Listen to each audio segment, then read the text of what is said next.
জয়গুরু বন্দে পুরুষোত্তমম। পরম প্রেমময় শ্রী শ্রী ঠাকুরের রাঙা রাতুল চরণে আমার প্রণাম জানাই। পরমারাধ্যা জগৎজননী শ্রী শ্রী বড়মার রাঙা রাতুল চরণে আমার প্রণাম জানিয়ে আমি আজকের আলোচনা শুরু করছি। আজ এই যে আমরা দুনিয়ায় দেখছি, আমরা সবাই কিন্তু যখন আনন্দ পাই, সুখ পাই, তখন কিন্তু আমরা কত কত না ভাবি যে আমার চেয়ে সুখী আর কে। আমরা কত আনন্দের সাগরে ভেসে যাই, আর তখন কিন্তু ঈশ্বরের কথা মনেও পড়ে না। আর যখনই কিন্তু আমরা দুঃখ পাই, কষ্ট পাই, তখনই মনে হয় হে ঈশ্বর, তুমি আমার জীবনটা এত দুঃখে ভরিয়ে দিলে। তখন অবসাদে মনটা কীরকম যেন একটা হয়ে যায়। তো এক দাদা এসে একদিন শ্রী শ্রী ঠাকুরের চরণে এটাই নিবেদন করলেন, প্রশ্ন করলেন যে ঠাকুর, মাঝে মাঝে এমন হয় দুঃখ কষ্টে ডুবে পড়ি, দুঃখ কষ্ট এসে গ্রাস করে, তখন মনটা যেন কীরকম হয়ে যায় আর অবসাদে বিষাদে ভরে যায়, কিছুই ভালো লাগে না। এই রকম একটা যেন কীরকম কষ্টবহ জীবন। তখন শ্রী শ্রী ঠাকুর শোনার পর বলছেন যে ওরকম সবারই হয়, কিন্তু ওটা দেখে ঘাবড়াতে নেই। এটা সবার ক্ষেত্রেই যে আসে না, সুখ পাবে অথচ দুঃখ পাবে না, রাত্রি দিন আসবে হবে অথচ রাত্রি আসবে না, তা কি হয়? কিন্তু রাত্রির পরেই তো দিন আছে। সেই রাত্রিটাকে যদি আমরা পার করতে পারি, তখন তো দিনটা আমরা পাবো। কিন্তু রাত্রি দেখে আমরা যদি হতাশ হয়ে পড়ি, ভেঙে পড়ি, তাহলে আর সেই দিনটা কিন্তু সুন্দরভাবে উপভোগ করা যাবে না। সেই পরের দিনের জন্যে আমাকে তাই অপেক্ষা করতে হয়। তাই শ্রী শ্রী ঠাকুর বললেন যে ওরকম সবারই হয়, ওটাকে নিয়ে বেশি ভাবতে নেই, ঘাবড়ে যেতে নেই, আর অবসাদে গা ঢেলে দিতে নেই। অবসাদে যদি আমরা মেতে উঠি, ঘাবড়ে যাই, তাহলে কিন্তু কিছুই হবে না, বরঞ্চ এই দুঃখ কষ্ট।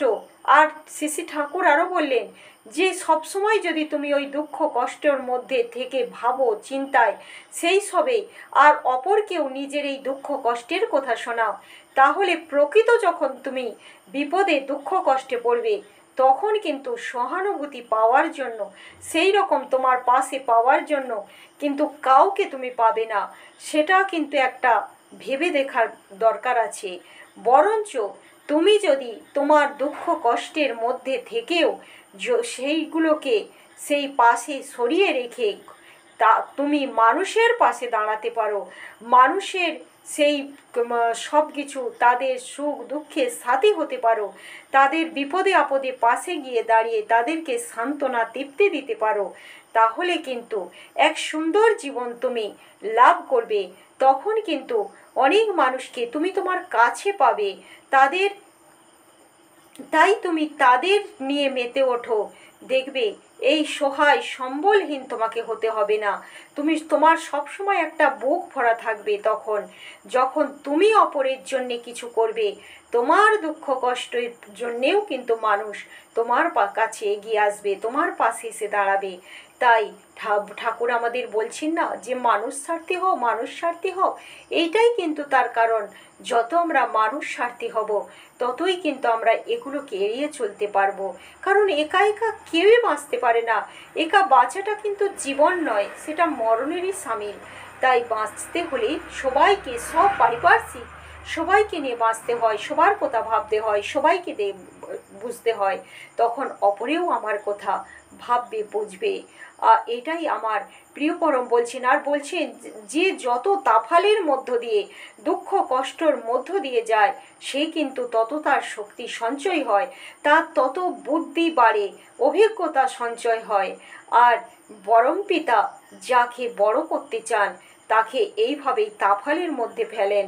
দেখেন সে কিভাবে সেইটা কাটিয়ে আরও দিকে এগিয়ে যেতে পারে। তো এইটাই হলো ঘটনা। তাই যে যত কিন্তু ইষ্টমাফিক জীবনযাপন করতে চায়, সৎ জীবনযাপন করতে চায়, তার জীবনেই কিন্তু বেশি দেখা গেছে যেন দুঃখ কষ্ট ঘনিয়ে এসেছে। সাধারণ যারা স্থূলবুদ্ধির মানুষ, যাদের চিন্তাধারা স্থূল বুদ্ধির সম্পন্ন হয়, যাদের খাওয়া দাওয়া আহার বিহার রাজসিক হয়, তাদের জীবনে কিন্তু সুখ যেন ঢলে পড়ে। আর যারা একটু সাত্ত্বিক জীবন যাপন করতে চায়, তাদেরই যেন দুঃখ ঘিরে ধরে। আসল কথা হলো ভগবান যাকে নিজের করে নেন তাকে সেই শক্ত বলে না, সেই একদম খাঁটি লোহা করে নিতে চায়, একদম যাতে কোনো অবস্থাতেই সে ভেঙে না পড়ে। কি সুখ কি দুঃখ! শ্রীকৃষ্ণ যেটা গীতায় বলেছেন যে প্রকৃত যে যোগী হয় সে কিন্তু সুখ দুঃখ সমজ্ঞান সম্পন্ন করে। তার কাছে কিন্তু সে সুখেও যেমন সে অবিচলিত থাকে, দুঃখেও ভেঙে পড়ে না, অবিচলিত থাকে। তাই ভয় কি? আমাদের মাথার উপর তো তিনি আছেন। এই বিশ্বাস যদি থাকে তাহলে দুঃখকে জয় করা যায়, দুঃখকে সেই আশীর্বাদ স্বরূপ মেনে নেওয়া যায়।